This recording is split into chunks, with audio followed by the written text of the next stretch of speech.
Some comedians will just talk about how annoying their wife is and all that stuff. I don't. It's not my vibe. No, I'm into being married. I've been married for 8 years. So I don't know if we've got like married people in here, but I have noticed like the longer I've been married, the more like I've kind of started to understand stuff I got told about it before. Like the day after I got married, I was on my honeymoon, and I'd have all these older men. Like, older men love to talk to you about marriage, like it's this thing. And every guy was like, "You just got married. You know what they say, man? Happy wife, happy life. Happy wife, happy life." And I'm sure you guys have heard that phrase. And I was like, what are you on about? And now I've been married for like 8 years. I've realised that phrase, happy wife, happy life, that phrase makes so much sense, doesn't it? But the reason I realised it makes so much sense is only men need a rhyme to remind themselves to bring joy to the person they've decided to spend their life with. Women don't need a rhyme. They're just nice because they know to be nice. Women are like, happy groom, happy womb. They don't need a rhyme. They just know. But having been, you know, it is a thing where you keep learning. And I used to think, before we got married, I used to think, my wife, you get married to someone and then she's going to trust me more than any person on the planet. But now I've been married for a bit, I have discovered my wife trusts me less than any organism to have ever existed. Because I think it's because she's seen me mess up more than anyone else, right? You meet a stranger, you kind of see their highlights, but she's seen my bloopers reel. You know, she's seen me smash my shin on the same corner of the same bed that's been in the same place. I'm like, how, every time, same place. This is how little she trusts me.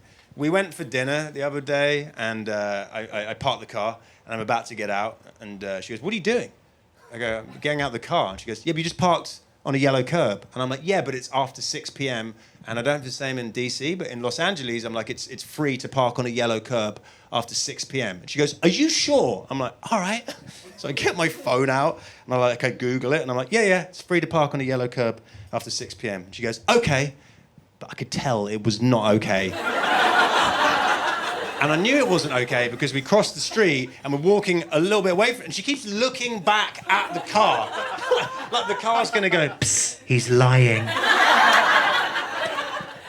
And then as we get a few yards away, a man walks past our car, just a man.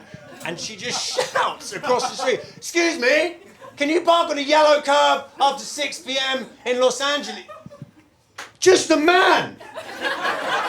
A man whose only qualification was being near our car and not me. That was his only...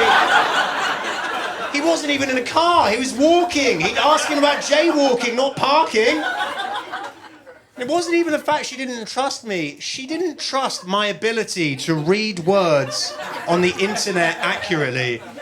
I go, "What are you doing?" She goes, "I'm getting a second opinion." I'm like, "That's not a second opinion. Ask a parking enforcement officer. It's like an expert. That's what you do for a second opinion." For the same reason, if you go to the doctors for one opinion, you then see another doctor for a second. You don't walk out the first doctor's surgery, stop the first man that walks past, and go, "Feel that lump." You don't do that. So my wife doesn't trust me, but what she gets annoyed with me for is I never back her up when I should back her up. Like the biggest example of this was she was like driving the car the other day. She's driving it, and she changes lanes, and then a guy behind starts like honking on the horn. And she goes, "Oh my God, that guy's an idiot. Why is he honking at me?" And what she wanted me to do is go, "Yeah," but I went, "I mean,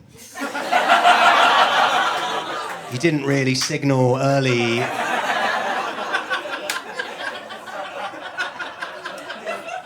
And she goes, "Why aren't you backing me up?" I go, I just want justice in this world. That's all I want. And then she got so annoyed, she said to me, she goes, "You never back me up. You never, defend me." She goes, "If I, murdered somebody, would you tell the police?" And I said, "I absolutely would not tell the police if you murdered someone." She goes, "Okay, good, because you love me." And I'm like, "No, because I know that you're capable of murder. So, there's love, and then there's snitches get stitches, and that's just the rule of the world."